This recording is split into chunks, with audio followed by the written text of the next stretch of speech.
كلتي wanaagsan daawadayaal waa mar kale iyo barnaamijkeeni wararka wacalaha dhinaca diblomaasiyadda caalamka oo dhan qodobada aad ku maqli doontaan wararkeena barnaamijkeena dhacdooyinka gaan caalamka oo dhan dabashana qiimaha leh waa qadar oo leh waxaan caawin doonaa isla markaana aan kala cadeyn doonaa geri iyo nolol madaxweynihii dalka Venezuela Nicolas Maduro kadib markii la isweydiiyay noloshiisa qaar kamid ah xubno qoyskiisa ka tirsanaa ay weydiisteen dowladda Qatar in ay intaasi kaliya ugu khayr fasho waa maxay jihada la yaab kale badda cas iyo bariga dhexe iyo geeska Afrika ay aadeen xilli loolankii ugu adkaa uu marayo waa maxay sheekada Isaias Afwerki madaxweynaha dalka Eritrea uu la wadaagay dalka Saudi Arabia ee Sacuudiga gabi ahaanba boorka ka jafay hadeertana Sacuudiga ay soo bandhigeen iyo khiyaanada Imaaraadka Carabta ee ku baraarujiyay waxaad kala maqli doontaan wararkii ugu dambeeyay ee dalka loo yaqaano Iran oo xaaladiisu ay qir la isku yahay ciidamada wadanka Iran oo ku dhawaaqay in ay jiritaanka qaranka ay difaaci doonaan isla markaana ka badbaadi doonaan canaasiir iskaashato aad iyo aad khatartooda u leh sidoo kalena waxaad maqli doontaan daawashana qiimaha leh trabeelo kale iyo warar kale waaweyn oo wacala oo dhinaca diblomaasiyadda ay ka mid ka tahay madaxweynaha dalka Mareykanka Donald Trump oo isaguna sheegay in uu ku biiri karo weerarada ka dhanka ayuu yiri waxa ugu yeeray markaasi wadaadka ayatollah Iran ee wadankaasi ka taliya iyo sidoo kale waxyaalaha kale aad maqli doontaan kooxdii la dabar jaray ee area iyo qabta ee ka dhacday Goregosadka ahayd oo iyaguna aan wareedi ka hayay wadankaasi Yemen iyo ninkii Ahmed al-Sharac oo wali dhiiga ku cilaamanaya qodobadaas iyo kuwa kale weeye wararka wacala dhinaca diblomaasiyadda caalamka oo 11 Janaayo 2026 barnaamijkeena dhacdooyinka caalamka gaan dunida dhan ka imaanaya dabashana qiimaha badan aan ku bilaabo ismarkaana aan ugu horeysiyo dowladda boqortooyada Saudi Arabia ayaa qaar kamid ah falanqeeyaasha difaaca Mohammed bin Salman waxay soo bandhigeen xog la yaab leh oo sheegeen in uu ahaa qofka toosiyay isla markaana hambariyay ee dowladda Sacuudiga u sheegay in uu soo socdo cadawgooda ki ugu xumaana uu shaqooyin aad iyo aad u foolxun uu wado uu ahaa madaxweynaha wadanka Eritrea Isaias Afwerki oo ah siyaasi rugcada sidoo kalena nin wadani ah oo dalkiisa u diiday in cadawga shisheeyuhu marka ay midida dhex galiyaan kaliya ay ogaadaan nin fiiro dheer oo geeska Afrika ku dhaqan isla markaana ah madaxweynaha shaqiiqa madaxweynaha markaasi sharafta badan bay yiraahdeen ee wadanka Eritrea ayaa u sheegay Mohammed bin Salman ayuu yiri mid kamid ah qaada dhigayaasha istiraatiijiga kala taliya arrimaha bulshada iyo kuwa kale ee dhinaca warbaahinta ee Mohammed bin Salman ayaa u sheegay kulankii kadib markii uu ku yiri midiyo ayaa idin soo faysan hadaa tihiin caalam islaami badacas iyo hadaa tihiin wadanka Sacuudiga hadii aad tihiin wadamada kale ee ku xeeran Yemen iyo Soomaaliya Isaias Afwerki ayaa la sheegay in uu taladan 10 jeer uu siiyay madaxda Soomaalida gaar ahaan Xasan Sheekh Maxamuud kadib markii uu ku dhaliiqiyay dalka Eritrea muddo 9 jeer kamid ah laakiin Isaias ayaa gabi ahaanba Xasan Sheekh Maxamuud taladiisa ka gudbay kadib markii la arkay in 2 bilood ka hor uu si toos ah shacabka Soomaaliyeed oo ola soo hadlay isagoo ku sugan magaalada Al-Qaahira isla markaana uu diiday inuu Xasan Sheekh Maxamuud uu la kulmo una sheegay dadka Soomaalida inay ku jiraan halistii ugu weyneed ee xeebtooda dheer sida daradeedna gabaska wararka qaata Sacuudigii oo ahaa wadan siyaasad arrimo dibadeed diblomaasiyad dhaqaale iyo sirdoon leh ayuu xataa taladii uu siiyay oo qaatay isla markaana islaam judhiiba waxa ay u sheegay inay hababare waynu fashil bilahayn haduusan madaxweynaha Eritrea ahayn haduusan Isaias Afwerki inoo imaan lahayn inoo sheegi lahayn in cadawgeenu gabi ahaanba uu ninka aynu kabtiisa tolano kafanteena tolayo inuu gabi ahaanba halisto ay nagu socoto in midiyo inoo soo faysiin madana dabka inoogu jiro isla markaana waxyaalaha la yaab kale ee Isaias uu la wadaagay ayaa ahayd in uu yiri kuwani waa kuwa sharwadayaal oo qaswadayaal waa wiilal walaalaha oo saddexa oo aabahood nin wanaagsan ahaa jiray laakiin meel laga galayba waa niman aan doonaynin in cid kale ay wanaag ku noolaato waa niman masiibo ku noqday caalam islaami isla markaana laf dhuun gashay ahaaday waa niman u baahan in la iska qabto sida ugu dhaqsaha badan uguna suurta galsan isla markaana la iska waabiyo oo la iska yureeyo ayuu waa trabeelka wararka wacala dhinaca diblomaasiyadda dabashana qiimaha badan gaan wali bartaynu kaga jirnaayay hadaba Sacuudigu ciyaalaha la yaab kale uu sameeyay waxa kamid ah in kooxdii Goregosadka ahayd ee Yemen uu kala fadhiyay kooxdii ayaa ugu dambeyntii waxa ay tafaasiil dheeraad ka bixisay in ay watii tafaasiil dheeraad ka bixisay shalay wararkii la wadaagay inay la kala diray oo duurka leeyri gal hadaba waxyaalaha la yaab kale ninka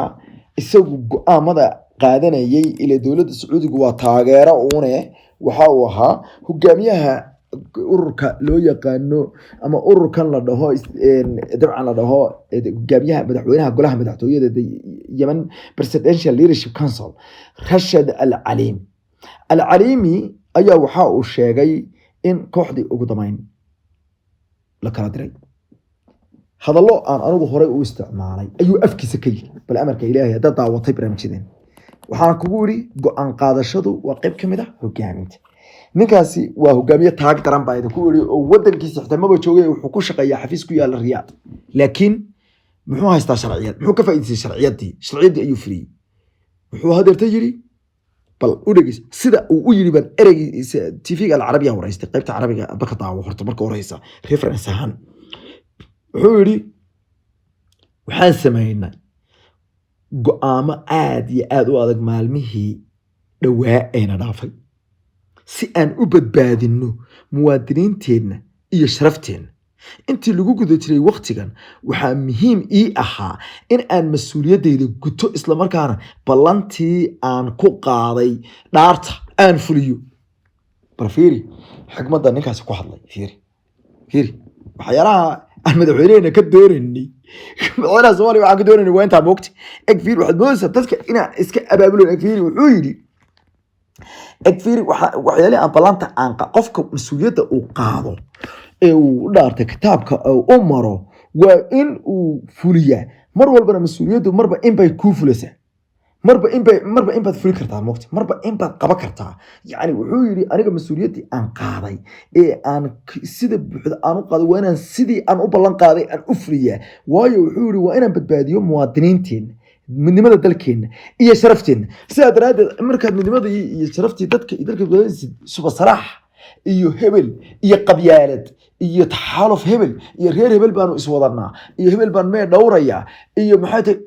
ساسو ما شقيسو هذيك مسؤولية هذا وآخره ولا قويدينية ما حد دارنس ما مسؤولية ده وقادنس هذا enforcement سمانين ولي بنكري مو enforce قرينين الدولة السعودية بقى تاجرس لكن عندكم تاجرت ما هو يزيد بدي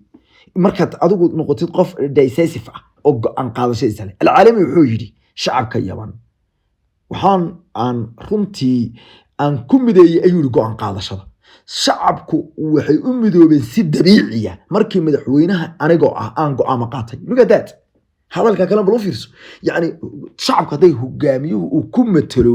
oo uu ku hogaamiyo wax fiican maxaa dhacaya دي شعب كوسكي مدوبيان موقت وحلونا يد مدحوني دي أرنا حق بقاتي دي أنا كنت وفايلو نين بعاية نين شعراية نين كسو هرشي دي ما قف كستو وطنية دي كوشي تي أما دمير سومالي ما كوشي تي مدحونا وكتب تكورية وحو يري سياد رادينا وحان هالكاس عن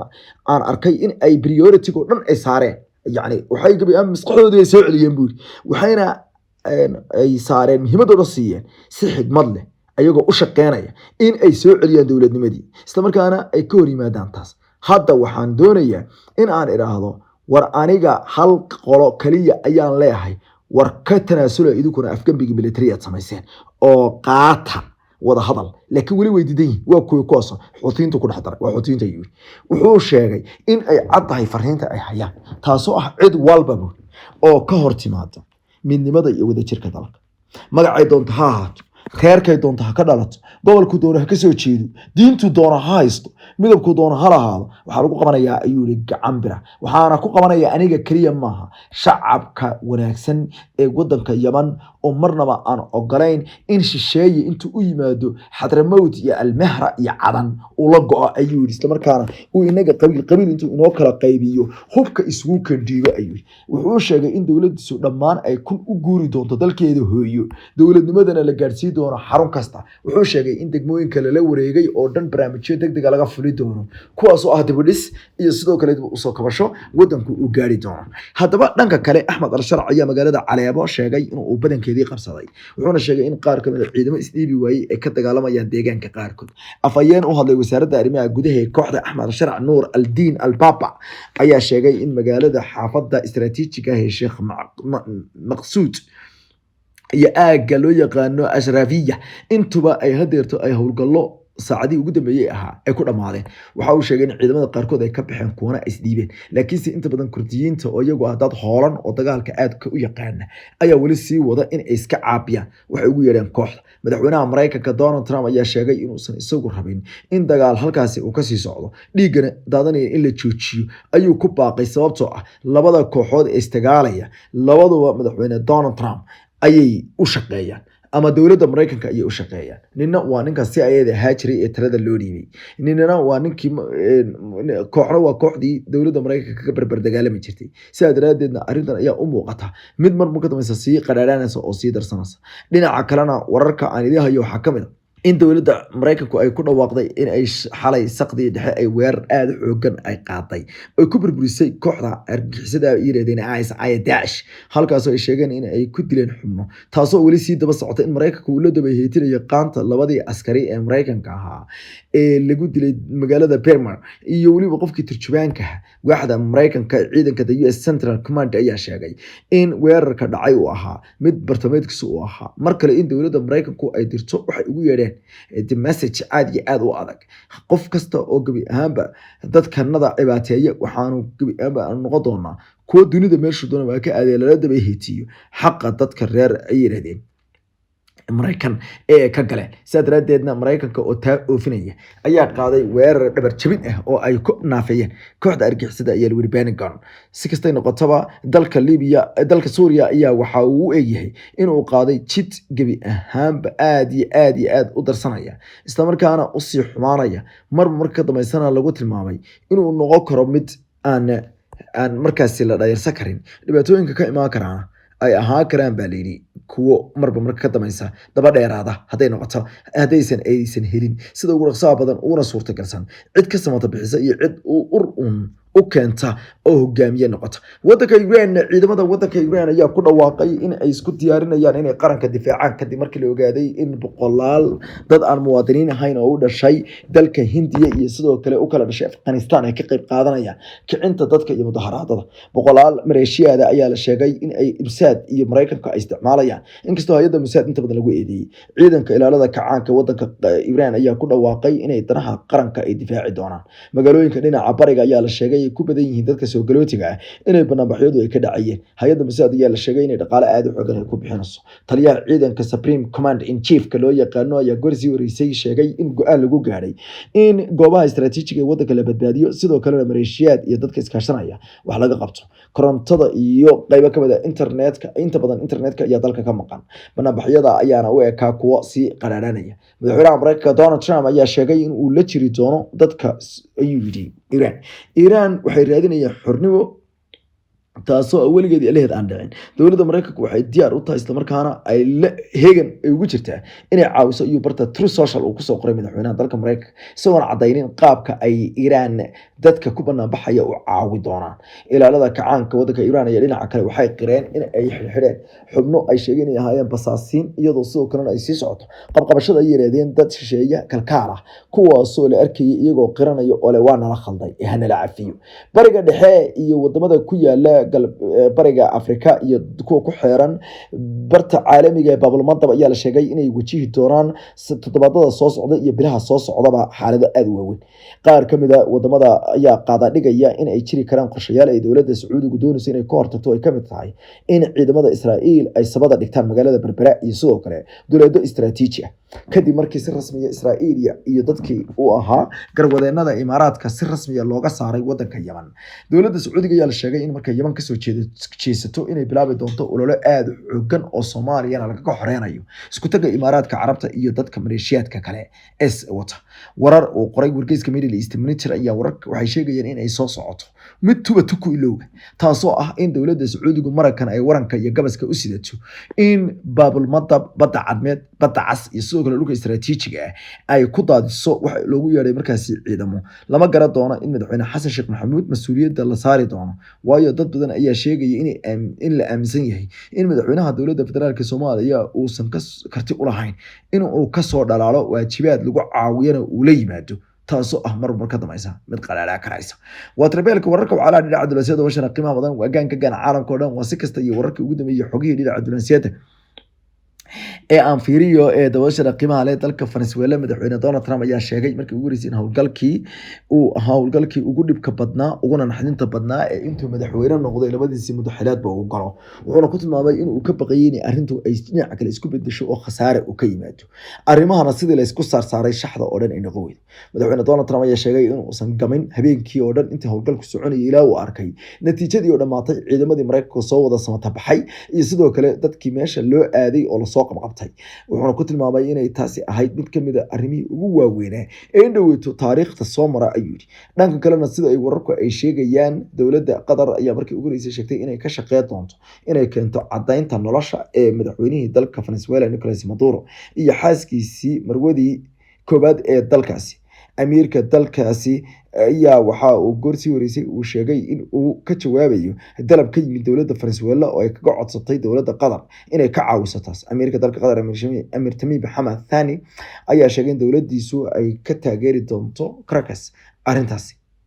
inay ka taageertay arrintaasi. amiirka dalka Qatar iyo rasaarahooda si aad u xoogan ayaa ugu mahad celiyana mar walbana waxay ahaayeen kuwo nala garab taagnaa taageero wiilka uu dhalay markaasi madaxweyne Nicolas Maduro oo loo yaqaano markaasi Maduro asagana ayaa sheegay in ay muhiim ahayd in ay dowladda Qatar mar walba ay sameeysay taas. dowladda Qatar ayaa mar walba waxa ay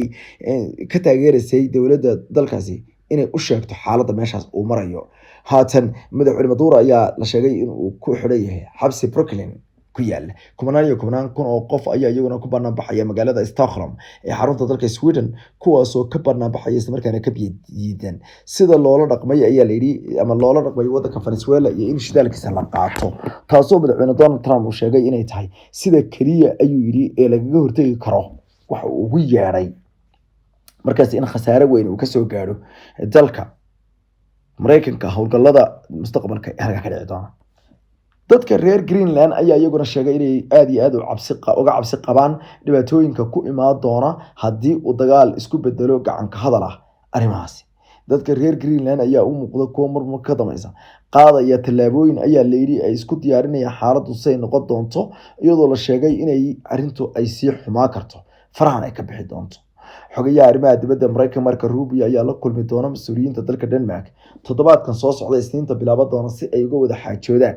mustaqbalka Greenland oo ah dhul markaasi si iskiis isku maamula balse si kastaba ha noqotee hoos yimaada dalka Denmark. madaxweynaha Mareykanka oo weli hanjabaya ayaa jasiiradda baaxadda weyn ayaa isku aragta bartamaha duufaanta siyaasadeed ee caalamka oo magaca Donald Trump ku xardhan yahay. dadka ku nool ayaana si aad xoogan u walaacsan meesha ay ku dameen doonaan hase yeeshee dal ahaan mar walba waxay u muuqdaan kuwo aad u degan baraf iyo buuro ayaana ku fidsan. si kastaba ha noqotee waxay Greenlandu ay u muuqdeen xaaladoodu ay sii adkaatay siina qaraadhaatay. dabcan gumaysiga Denmark wuxuu sababay dhaawac nafsi ah oo weyn oo soo gaaray dad badan balse annagu waxaanu rabnaa oo kaliya in la daayo annagoo nabad ku nool ayuu yidhi ayay tiri haweeney sheegtay in maalmaha qof walba ka shaki qabo isla markaana aan magaceeda aysan sheegi karin waxayna qirtay inay aad uga baqayso dhimasho suurtagalnimo ah in Trump uu jasiiradda xoog ku qabsado kadib markii ay daawatay faragelintii military ee ku sameeyay Venezuela. xaaladaasina ay noqon karto gabadha mid ay sheegtay inay faraha ka haadi karto oo faraha ka bixi doonto ayadana dhibaato weyn oo aad u xoogan markaasi dhici doonto. si kastaba noqotee arrintan ayaa imaanaysa iyadoo dhinaca kalena ay socdaan duulaamo iyo dhibaatooyin aad u waaweyn oo markoodan sii darsanay. wasiirka arrimaha dibadda ee dalka Turkiga ayaa hadal uu sheegay go'aanka ay qaateen madaxda qaybo kamid ah gobolada waqooyi ay sheegeen in Israa'iil ku aqoonsatay ku tilmaamay nasiib darro aad u xoogan oo iyo waliba masiibadii tii ugu weyneed ee dadka deegaankaasi ku dhaqan ku dhici lahayd. waxay noqon kartaa masiibo ka weyn tan ku timaada bulsho muslim ah ama wuxuu yidhi hay'ad siyaasadeed oo muslim ah intanti yacni isagoo Soomaaliya ula jeeda qofna ma aqoonsana ayuu yidhi Israa'iil ayaa ku aqoonsatay ma aha sababta aad tahay laakiin sababtoo ah waxaad u adeegaysaa ujeedo siyaasadooda gobolka ah. haddii ilaah kuu ogolaaday arrintan waa ceeb iyo ciqaab weyn dhab ahaantii tani waxay ka dhigan tahay inuu qof u baahan yahay inuu isxakameeyo ayuu yidhi. waxaana u arka ayuu yidhi aqoonsiga Somaliland ay sheegayso in uu yahay masiibadii ugu weyn ee ku dhici karaysay deegaankaas. Somaliland ayaa arrintan aad iyo aad uga carootay. si kastaba ha noqotee waxay u muuqataa in ay arrintan Turkiga oo wasiirkeeda arrimaha dibadda uu ka hadlay ay tahay arrin diineed iyo arrin siyaasadeed oo isku dhafan. wuxuu leeyahay siyaasad ahaanna waxaa ka dhalan kara khatar aad iyo aad u xoogan. inkasta oo wasiir nin la yiraahdo Qatar oo wasiirka Somaliland madaxtooyada u qaabilsan uu arrinta isku day inuu ka jawaabo laakiin waxaad moodaa in context ninkan ka hadlay uusan fahmin. ninkan wuxuu ka hadlay masiibo rabaani ah oo ku dhacday iyo masiibo siyaasi ah labadaba oo macnaheedu maadaama wasiirka arrimaha dibadda xakaan fiidaan uu yahay nin khabiira wuxuu leeyahay masiibo siyaasi way tahay oo wadankani siyaasad xun buu ka shaqeeya sidaa daraadeedna wax sharafa iyo wax la fareyja oo ku keenayso ma jirto buu leeyahay oo markay siyaasadda ilaa iyaga yiri Soomaaliya ma ogtahay arrin dibadda yaa laga dhigin saas way ma ogtahay marka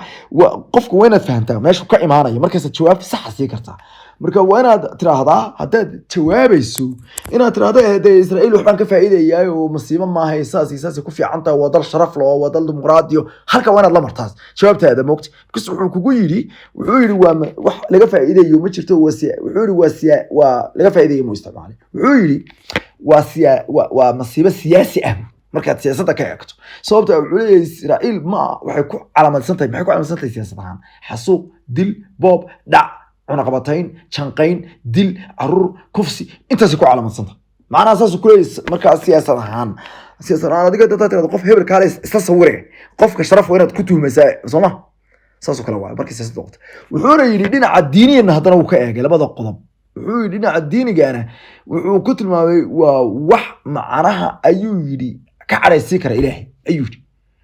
taasna xaqi ku cadda quraanka kariimka adigu markaa bal khadar si u jawaabay wuxuu yiri